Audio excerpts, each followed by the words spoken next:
Hello everyone and welcome to weekend reviews. ഇന്ന് ഞാൻ review ചെയ്യാൻ പോകുന്നത് ആക്ഷൻ ഹൈസ് സിനിമയായ ഡെൻ ഓഫ് തീവ്സ് 2 പാന്തേറയാണ്.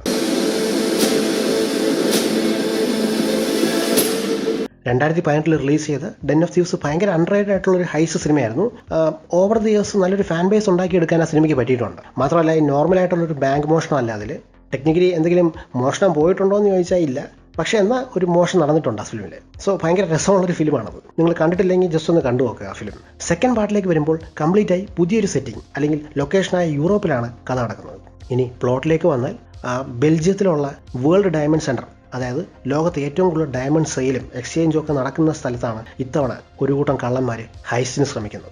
2003 നടന്ന ആൻറ്റിയോപ്പ് ഡയമണ്ട് ഹൈസ്റ്റ് അല്ലെങ്കിൽ ഹൈസ്റ്റ് ഓഫ് ദ സെഞ്ചുറി എന്നറിയപ്പെടുന്ന ഒരു ട്രൂ ഇവൻറ്റിനെ ബേസ് ചെയ്താണ് ഇവിടെ കഥ സെറ്റ് ചെയ്തിരിക്കുന്നത്. അന്ന് ഏകദേശം $100 മില്യൺ മുകളിൽ വാല്യൂ ഉള്ള ഡയമണ്ട്സ് മോഷണം പോയൊരു സംഭവമായിരുന്നു. സോ ഇവിടുത്തെ മെയിൻ പ്ലോട്ട് അതിൽ നിന്ന് ഇൻസ്പയർഡ് ആയിട്ടാണ് എടുത്തിരിക്കുന്നത്. ഈ വേൾഡ് ഡയമണ്ട് സെൻറ്ററിൽ ഹൈസ്റ്റ് നടത്താൻ പോകുന്നത് ആദ്യത്തെ സിനിമയിലെ ഷിയ ജാക്സന്റെ ക്യാരക്ടറായ ഡോണിയുടെ നേതൃത്വത്തിലാണ്.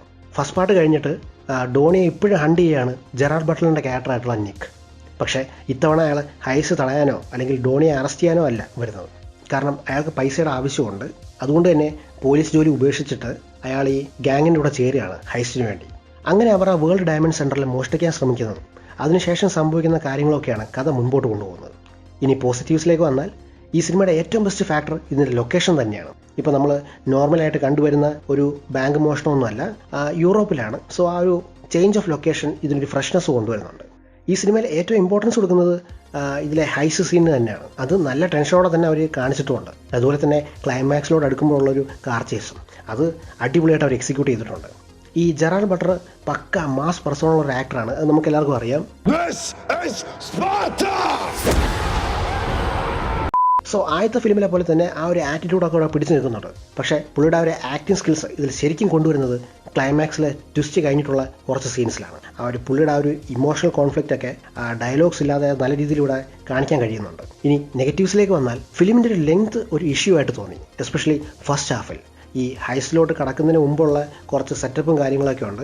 അത് കുറച്ചധികം സമയം എടുക്കുന്ന പോലെ നമുക്ക് ഫീൽ ചെയ്യും. മാത്രമല്ല ഈ നിക്ക്, ഡോണി എന്ന രണ്ട് ക്യാരക്ടേഴ്സ് തമ്മിലുള്ള ആ ഒരു കോൺവെർസേഷനൊക്കെ കുറച്ചധികം നേരം ഉണ്ടെന്ന് നമുക്ക് ഫീൽ ചെയ്യും. ഭയങ്കര പ്രഡിക്റ്റബിൾ ആയിട്ടുള്ള ട്വിസ്റ്റാണ് ഫിലിമിന്. അത് നമുക്ക് ട്രെയിലർ കാണുമ്പോൾ തന്നെ മനസ്സിലാവും. ഫസ്റ്റ് സിനിമയായിട്ട് കമ്പയർ ചെയ്താൽ ഒരു ക്യാറ്റ് ആൻഡ് മൂസ് കളി ഇതിനകത്തില്ല. സോ ആ ഒരു എക്സൈറ്റ്മെൻറ്റ് ഇല്ല എന്നുള്ളൊരു കുറവിവിടെ ഉണ്ട്. ഇവിടെ കംപ്ലീറ്റ് ആയിട്ട് ഹൈസിനാണ് ഫോക്കസ്.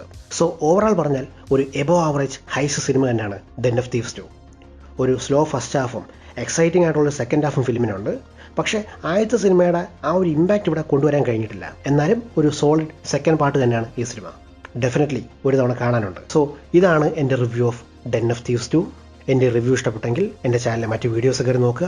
കണ്ടന്റ് കൊള്ളാമെന്ന് നിങ്ങൾക്ക് തോന്നുന്നെങ്കിൽ ദയവായി like and subscribe to weekend reviews. അടുത്ത തവണ പുതിയൊരു വീഡിയോ ആയിട്ട് വരാം. Thanks for watching.